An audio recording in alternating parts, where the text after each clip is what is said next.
מתרחב. מזמינה אותי לרקוד איתך. מדי חודש את מתמעטת, מדי חודש את מתמלאת. בי, באור שלי.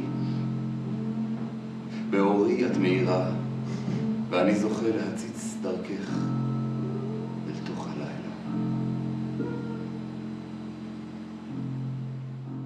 J'ai dit au commencement de cette émission que le Soleil n'a pas toujours rendez-vous avec la Lune. Et depuis Charles Trenet, en fait, ces problèmes du Soleil et de la Lune ne sont qu'un thème populaire, une jolie chanson, etc. Alors que dans le judaïsme, ça a pris une place extrêmement importante. J'expliquais tout au début, n'est-ce pas, qu'il y a une contradiction dans la Torah, dans la Bible, donc, qu'au début on dit que Dieu a créé deux grands luminaires, et puis après il n'y en a plus qu'un seul qui est grand et l'autre est appelé petit. Le Soleil c'est le grand luminaire, la Lune c'est le petit. Et il se trouve que ça a énormément inspiré toute la tradition juive, cette histoire, d'une part des relations du Soleil et de la Lune, qui sont des symboles, et d'autre part de la diminution de la Lune. Les symboles sont puissants, ils donnent à penser, il faut toujours en prévenir les excès. La littérature du Midrash suggère très souvent que la Lune est associée à la femme et le Soleil associé à l'homme. Je dirais, ce pouvoir de suggestion est important, mais il ne faut pas en faire un usage démesuré. Je m'explique. Vous voulez dire qu'il ne faut pas y voir une interprétation machiste Absolument. du Soleil et de la Lune, mais la puissance virilocentrique est par son éclairage. L'homme serait le Soleil. Voilà, et puis la Lune qui éclaire de manière beaucoup plus diffuse, la nuit, là où les gens sont retirés dans le domaine privé, c'est-à-dire la femme à l'intérieur et l'homme à l'extérieur, d'où les civilisations machistes. Oui. Ce n'est quand même pas tout à fait par hasard que les rabbins ont identifié l'homme au Soleil et la femme à la Lune pour au moins deux raisons. La première, c'est à cause du cycle menstruel. Il se trouve que le cycle de la femme, 28, 29, 30, 31 jours, est lié au cycle de la Lune. Il se trouve que le calendrier qu'on a adopté est aussi le calendrier lunaire dans le judaïsme. Par conséquent, il y a une raison à la fois physiologique et on peut dire temporelle d'identifier la femme et la Lune. La seconde raison, c'est qu'aussi, dans le judaïsme, on attache beaucoup d'importance à la pudeur et que quelque part, la discrétion de la Lune, moins visible, je dirais moins exhibitionniste peut-être que le Soleil, amène à penser qu'il y a un rapport aussi entre la féminité et la Lune. C'est parfaitement vrai, mais il faut rappeler, et vous l'avez fait tout à l'heure, qu'à l'origine, les deux luminaires sont présentés comme tous les deux grands. Et le Talmud, dans le traité de Choulin, suggère qu'au début, ils étaient égaux, mais que ça ne marchait pas. C'est vrai, parce que lorsque deux choses sont égales, c'est comme si deux êtres humains qui vivent ensemble sont absolument identiques. C'est ennuyeux de voir l'autre son double, son clone. On peut trouver une comparaison qui parlera à tous nos téléspectateurs. Si le président de la République et le Premier ministre étaient égaux, il se passerait exactement le problème du Soleil et de la Lune. L'un doit accepter d'être diminué par rapport à l'autre. En hébreu, le mot « égal » se dit « shav ». Dans l'égalité, il y a l'idée de shaver, shav, de vanité. C'est ça. C'est-à-dire qu'il y a quelque chose en trop. Il y en a un qui est en trop. Parce que lorsqu'on est tout puissant, on ne laisse pas de la place aux autres. Par contre, lorsqu'on a conscience de ses insuffisances, on a aussi conscience que l'autre peut combler nos insuffisances. Et c'est la raison pour laquelle les très grands sont souvent appelés petits. Alors justement, là, vous me comme tendez David, Samuel ou Jacob. Vous me tendez une excellente perche parce que si, dans un premier temps, on a dit la masculinité, c'est le Soleil, la féminité, c'est la Lune, et ça peut apparaître comme un peu machiste, etc. Voilà que tout à coup, second symbolisme qui traverse toute la tradition juive, la Lune, c'est le peuple juif. Et la Lune est plus petite que le Soleil, et la Lune a accepté d'être petite, donc elle est un symbole d'humilité, elle est aussi le symbole d'une royauté terrestre qui reconnaît la royauté divine. C'est pour ça que vous avez parlé de Samuel ou de David, c'est pourquoi Samuel et David sont appelés petits, et surtout David, qui dit « je suis le plus petit dans le peuple d'Israël ». Alors qu'il est le grand des rois d'Israël. Et donc là, il y a une fonction du peuple juif, de même que la Lune reçoit toute sa lumière du Soleil, De même, le peuple juif ici, c'est la lune et c'est Dieu qui est le soleil. Et alors ça change tout parce que c'est pas la femme qui reçoit toute sa lumière du mari, non, c'est le peuple juif en tant qu'acceptant l'humilité. Vous avez parlé de faire place à l'autre. L'autre, dans le judaïsme, c'est d'abord Dieu. L'autre, c'est d'abord Dieu. Il y a un très bel exemple qui est délivré par le texte biblique. Dieu crée le monde en 6 jours, nous le savons. À la fin du 6e jour, il crée en tout dernier l'homme, l'humain. Que fait-il juste après? Il ne va pas se reposer. Il n'est pas fatigué. De quelle tenue serait faite la fatigue physique du bon Dieu? Non, il se met en retrait. Il donne l'exemple. Il fait de la place. Le Shabbat. Shabbat, c'est se mettre en retrait du monde, faire de la place pour accueillir l'autre. Enfin, vous connaissez les thèmes de la Kabbale, qu'on appelle le tzimtzum, le retrait. Le rétrécissement. Voilà, le retrait, oui. Se faire petit. Voilà. Le retrait, se mettre en retrait. Non, Dieu fait une place à l'autre. Mais il faut que l'autre accepte de faire une place à Dieu. Vous savez, c'est comme le fameux apologue souvent cité du Baal Shem Tov. Un jour, le soleil entre dans la pièce où il est, quelqu'un dit « Dieu est comme le soleil » et le Baal Shem Tov ferme les volets, il dit « Encore faut-il le laisser entrer ».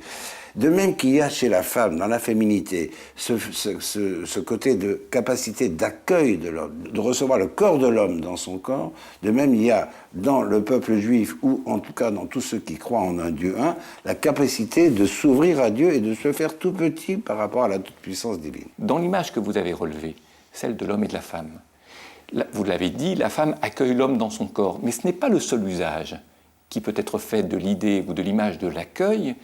La femme a une vie intérieure qui n'est pas de l'ordre de la sensibilité, mais qui est de l'ordre de la capacité à mettre des mots sur des choses confuses, des choses difficiles, des choses complexes, alors que l'homme a besoin beaucoup plus de posséder, de relier, de s'approprier, de gérer l'ordre du monde, d'où cette image de la projection vers l'extérieur, d'où l'image de l'homme dans la cité, l'homme dans l'espace public. Mais je pense qu'il y a, chez l'un comme chez l'autre, le besoin de recevoir de l'autre ce qui lui manque, comme entre la lune et le soleil. Et vous l'avez dit aussi, vous avez parlé d'Israël, mais Israël, ce n'est pas qu'un calendrier lunaire, c'est un calendrier qui pour les années est solaire et pour les mois est lunaire. Pour Ésaü, le calendrier n'est que solaire, et Jacob se situe dans l'entre-deux, entre le calendrier solaire, Ésaü, et le calendrier lunaire, Ismaël. Nous avons abordé 2 thèmes. Nous avons montré qu'il y a un symbolisme masculin-féminin et il y a un symbolisme Dieu-Soleil et Israël. Or, il se trouve que chaque mois, la Lune réapparaît, il y a la nouvelle Lune, et que ce phénomène de quelque chose qui est voilé, qui est occulté pendant une partie du temps et qui tout à coup devient visible, est considéré dans la mystique juive comme une capacité de renouvellement permanent à la fois de l'individu et du peuple juif. Autrement dit, le peuple juif est comme la lune, son histoire peut être cachée pendant un certain temps, mais un jour il y aura la nouvelle lune, c'est très messianique si vous voulez. Et il y a ici cette idée très très forte du renouvellement, je dirais, mensuel, puisque le mot « mois » en hébreu se dit « chodesh », qui vient du mot « chadash », qui signifie « nouveau ». Donc le renouvellement de la lune, c'est le renouvellement du temps. En réalité, dans l'idée de renouvellement, il n'y a pas l'idée du changement radical qui est associée au mot shana, l'année, lishnot, shoné, qui veut dire changer, mais radicalement. C'est très intéressant. Année veut dire changer, tandis que mois veut dire se renouveler. Chodesh, chadash, c'est ça. Renouvellement, c'est du côté de la lune. C'est ça. Shana, shoné, lishnot, c'est du côté du soleil, puisque l'année est solaire dans le calendrier juif. Tout ça pour dire quoi? En réalité, ceci, c'est que changer radicalement, c'est oublier, comme s'il ne s'était rien passé. S'imaginer que l'on est soi-même le début d'une nouvelle histoire, un homme nouveau qui n'a aucun compte à rendre au passé. C'est le sens dans toutes les traditions du Nouvel An, finalement. On espère que l'année nouvelle sera différente. On l'espère tous, oui. Mais tout en tenant compte de la meilleure part et en exploitant la meilleure part de ce qui vient de se passer. Par contre, dans l'idée du renouvellement Chodesh, Chadash, me revient cette phrase du Gaon de Vilna au XIXe siècle, fin du XVIIIe siècle, c'est-à-dire l'idée que qu'est-ce que c'est quelque chose qui est renouvelé? Le chidouche, la nouveauté. C'est en fait lorsqu'on a l'impression de relire une page que l'on connaissait déjà mais en l'entendant comme si c'était la première fois. C'est ce qu'on fait avec le Talmud. Le Talmud dit que chaque jour, les paroles de la Torah te paraissent nouvelles. Chaque jour, on étudie notre page du Talmud pour en faire le tour par un cycle. C'est ça.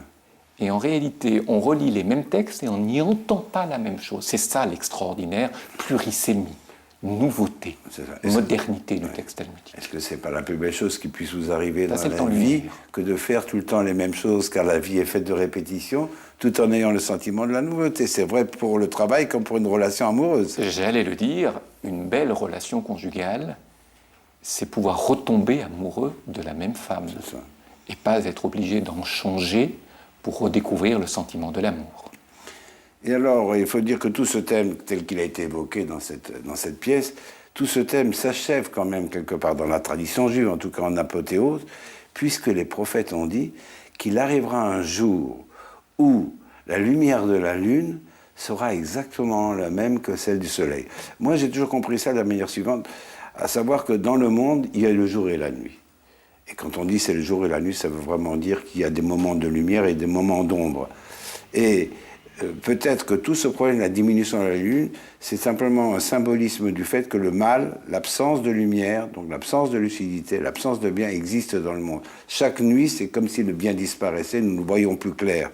Et donc il arrivera un jour où on verra entièrement clair, et peut-être que pour les féministes, il y en a quelques-unes qui nous écoutent, et même quelques-uns, parce qu'il y a des gens qui sont féministes aussi, c'est l'idée de la parité, cette idée qui est tellement discutée dans notre société. Oui, aujourd'hui, peut-être que le soleil et la lune, en tant qu'hommes et femmes, ne sont pas toujours les mêmes, mais un jour, tout le monde aura la même lumière. Je ne sais pas si le Gaon de Vilna était féministe. Ceci étant, il dit à propos du temps solaire, de la lumière du jour, de sa clarté. Le peuple juif vit dans le temps solaire à une condition, c'est qu'il, chaque jour, il s'efforce, il s'évertue de mettre de l'ombre là où il y a trop de clarté. Pour le dire dans un langage très moderne, mettre de l'ombre, trouver de l'ombre, c'est mettre de la complexité là où les choses sont un petit peu trop simples, voire simplistes. L'opinion publique est parfois lumineuse, mais trop immédiatement lumineuse. Elle est faite d'évidence parce que les gens n'ont pas beaucoup réfléchi, et l'évidence, parce qu'elle est simple, leur paraît relever du bon sens. Le juif, c'est celui qui vient mettre de l'ombre là où il y a trop de lumière pour rendre les choses plus complexes, donner à penser, rendre les choses plus riches et les renouveler. Vous nous donnez une définition de l'identité juive qui est complexe, comme vous le dites. Les Juifs inquiètent. Non, mais puisque nous sommes en même temps destinés à être la lumière des nations, mais vous dites aussi à essayer de faire un peu le couvre-feu. C'est tout le jeu du paradoxe de l'être juif, comme disait André Neher. Et ce qui est quand même tout à fait remarquable dans cette histoire du rapport du soleil et de la lune, c'est que chaque mois, nous adressons une bénédiction à la lune, comme si ce renouvellement était très fondamental pour nous. Et ça se termine par une formule où les gens qui sont là devant la lune, on a représenté ça dans des tas d'images, se disent à la fin « Shalom Aleichem ». La paix soit sur toi. On doit dire à tous ses voisins, on se tourne « Shalom Aleichem, Shalom Aleichem, Shalom Aleichem ». N'est-ce pas, nous avons tous participé, peut-être pas tous les mois, parce qu'on ne voit pas tous les mois la lune. Enfin, on doit le faire en principe chaque mois. Et je trouve que c'est quand même une idée tout à fait extraordinaire de nous dire le jour où le soleil et la lune auront la même dimension, ce jour-là, la paix sera faite entre les hommes. Le même Gaon de Vilna apporte un enseignement important sur ce point de la birkat alevana, la bénédiction sur la lune et le fait de saluer. Apporter la paix.